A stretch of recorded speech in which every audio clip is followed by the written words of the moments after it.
کلیم کو نہ جانے کیا تکلیف تھی۔ وہ ان لوگوں میں سے ہے جو نہ خود خوش رہتے ہیں اور نہ دوسروں کو خوش رہنے دیتے ہیں۔ 18 تاریخ ہو گئی ہے اور مجھے ہر حال میں 25 سے پہلے احمر کی فیس جمع کروانی ہے۔ پیسوں کا بندوبست بھی سمجھو کہ ہو گیا ہے، لیکن بس ایک کانٹا اٹکا ہوا ہے اور وہ ہے کلیم۔ امداد حسین کے روز فون آ رہے ہیں، وہ ہر روز پوچھتا ہے کہ میرے کام کا کیا بنا۔ اب میں اسے کیا کہوں کہ کلیم اس کی فائل پر سانپ بنا بیٹھا ہے۔ کم بخت نہ خود چین سے جیتا ہے اور نہ ہمیں جینے دیتا ہے۔ میں ایک سرکاری محکمے کا ملازم ہوں۔ آپ کو تو پتہ ہے کہ سرکاری ملازمین کی تنخواہ کتنی ہوتی ہے۔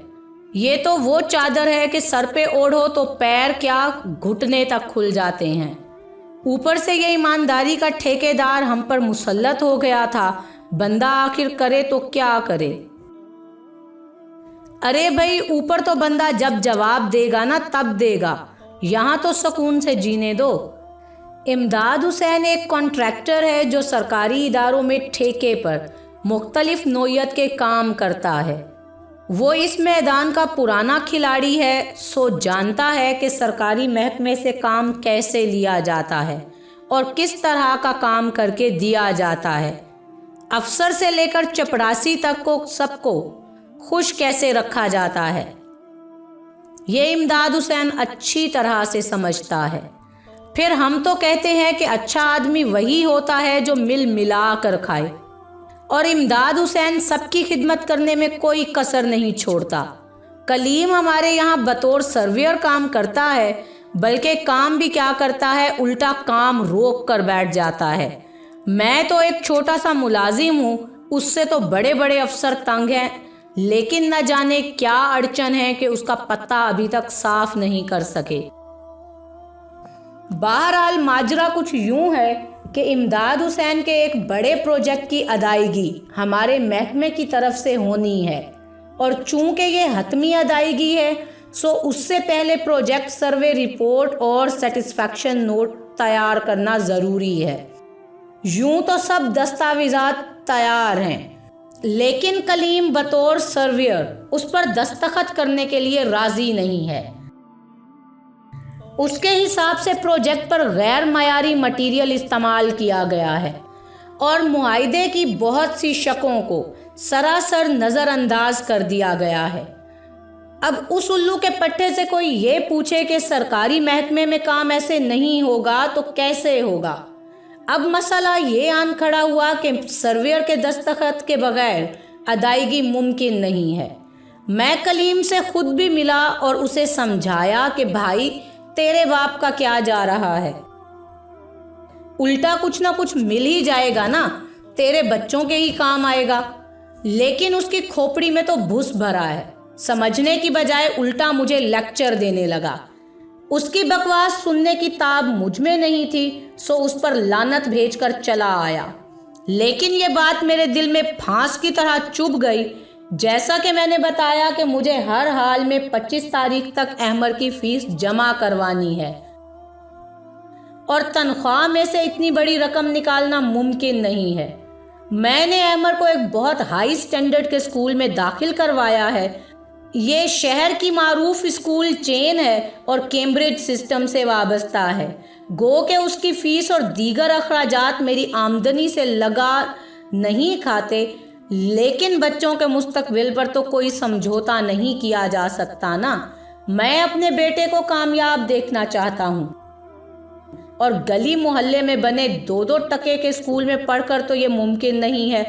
کلیم کو ہی دیکھ لو، سالے نے مر کھپ کے انجینئرنگ کی ڈگری لی، اس کا باپ اس کی فیس دے دے کے مر گیا۔ اب وہی حرکت یہ بیوقوف بھی کر رہا ہے، یعنی وہی 3rd کلاس نوکری، اوپر سے ایمانداری کا بخار۔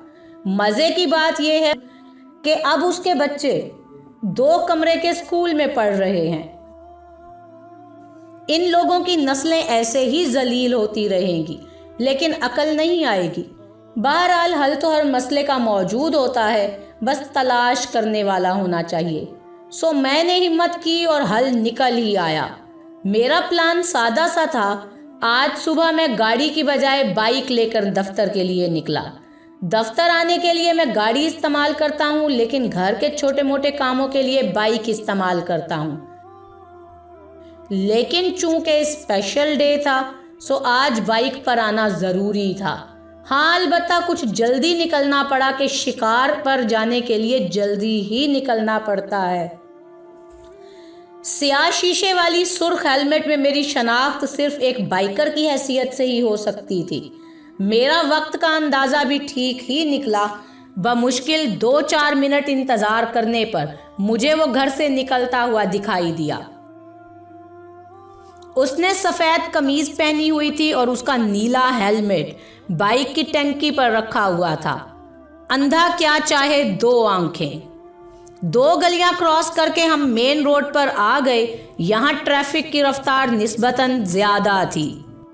میں اس کی بائک کے پیچھے تھا اور موقع مناسب دیکھ کر میں نے ایکسیلیٹر پر دباؤ بڑھایا اور تیزی سے اس کی بائک کے عین پیچھے پہنچ کر اپنا اگلا وہیل اس کے پچھلے وہیل پر ٹچ کرتے ہوئے بائیں طرف ہلکا سا جھٹکا دے دیا۔ وہ نہ جانے کن خیالوں میں کھویا ہوا تھا کہ میرا ہلکا سا اشارہ بھی اس کے لیے کافی رہا۔ اس کی گاڑی جھولتی ہوئی آگے چھوٹے ٹرک سے ٹکرائی اور اس کا سر ٹرک کے دیسی ساختہ ڈھالے سے ٹکرا گیا۔ تاہم اس کام میں نا تجربہ کاری کی باعث میں بھی سڑک پر گر گیا۔ یہ تو اچھا ہوا کہ میرا ہیلمٹ نہیں اترا۔ چونکہ میں باقاعدہ زخمی نہیں ہوا تھا سو آنے والے ہمدردوں اور تماش بینوں کی ساری توجہ اسی کی طرف تھی اور یہ موقع میرے لیے غنیمت تھا۔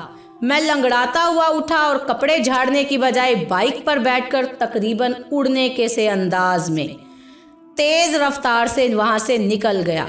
شاید کچھ لوگ مجھے آوازیں دے رہے تھے لیکن میں نے مڑ کر نہیں دیکھا۔ یوں بھی ہمارے یہاں اس صورتحال میں یہ سب کوئی نئی بات تو تھی نہیں۔ کسے پتا تھا کہ یہ ایکسیڈنٹ اتفاقی نہیں تھا؟ میری بائک کی چھوٹی سی نمبر پلیٹ پر لتھڑی ہوئی مٹی بھی کسی کے لیے نئی بات نہیں ہوگی کہ موٹر سائیکل کا نمبر پڑھ لینا کبھی آسان نہیں ہوتا۔ باقی سیٹنگ مشکل نہیں ہے۔ کلیم کی غیر موجودگی میں الطاف صاحب کسی نہ کسی طرح ایڈیشنل چارج لے ہی لیں گے اور امداد حسین سمیت ہم سب کا ہی بیڑا پار لگ جائے گا کہ اصل کانٹا تو نکل ہی گیا ہے۔ آپ بھی سوچتے ہوں گے کہ میں بھی کیسا سفاک ہوں، کتنا ظالم ہوں، لیکن سچی بات تو یہ ہے کہ میں اتنا برا بھی نہیں ہوں۔ اگر کلیم اتنی ہٹ دھرمی نہیں دکھاتا تو نوبت یہاں تک نہیں پہنچتی۔ کلیم کے ساتھ جو بھی ہوا مجھے بھی اس کا دکھ تھا، تاہم اس میں قصور سراسر کلیم کا ہی تھا۔ ایکسیڈنٹ کے دوسرے دن اپنا فرض سمجھتے ہوئے میں نے اس کے لیے ایک قیمتی اور حسین پھولوں کا گلدستہ بنوایا اور کلیم سے ملنے ہسپتال پہنچا۔ آخر کو وہ میرا دفتری ساتھی تھا۔ میں پہنچا تو کلیم دواؤں کے زیر اثر سویا ہوا تھا۔ یہ اچھا ہی ہوا کہ شاید اس وقت کلیم سے آنکھیں ملانا اور بات کرنا میرے لیے اتنا آسان نہیں ہوتا۔ میں نے کلیم کی اہلیہ سے اس کی خیریت معلوم کی۔ اس کے صرف سر پر ہی چوٹ لگی تھی اور کچھ ٹانکے وغیرہ آئے تھے، باقی جسم متاثر نہیں ہوا تھا۔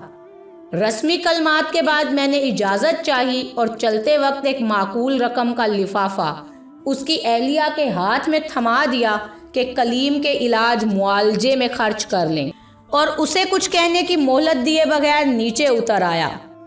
سچی بات تو یہ ہے کہ ایسے موقع پر مالی سہارا بڑا اہم ہوتا ہے۔ یہ بات البتہ دگر ہے کہ مجھے بھی یہ کام کر کے کافی سہارا ملا، اور اگر مجھے کوئی پچھتاوا تھا بھی تو وہ رفع ہو گیا۔ ہسپتال کے مین گیٹ سے نکل کر میں باہر آیا تو امداد حسین گاڑی میں میرا انتظار کر رہا تھا۔ امداد حسین کو تو یہ پتہ ہی نہیں تھا کہ کلیم کے اس حال میں پہنچنے کی ایک وجہ وہ بھی تھا۔ تاہم کلیم کے ایکسیڈنٹ کا سن کر امداد حسین نے پیشگی ہی وہ پیسے دے دیے تھے جو اگر کلیم کو دیے جاتے تو وہ کبھی نہ لیتا۔ بیوقوف جو ہوا۔ ویسے میں سوچتا ہوں کہ کلیم خوش قسمت ہی تھا، ورنہ ایکسیڈنٹ میں تو لوگ جان سے بھی چلے جاتے ہیں۔ ہے تو یہ ایک افسانہ، مگر ہمارے معاشرے کی ایک شفاف ترین تصویر. سوچئے ذرا.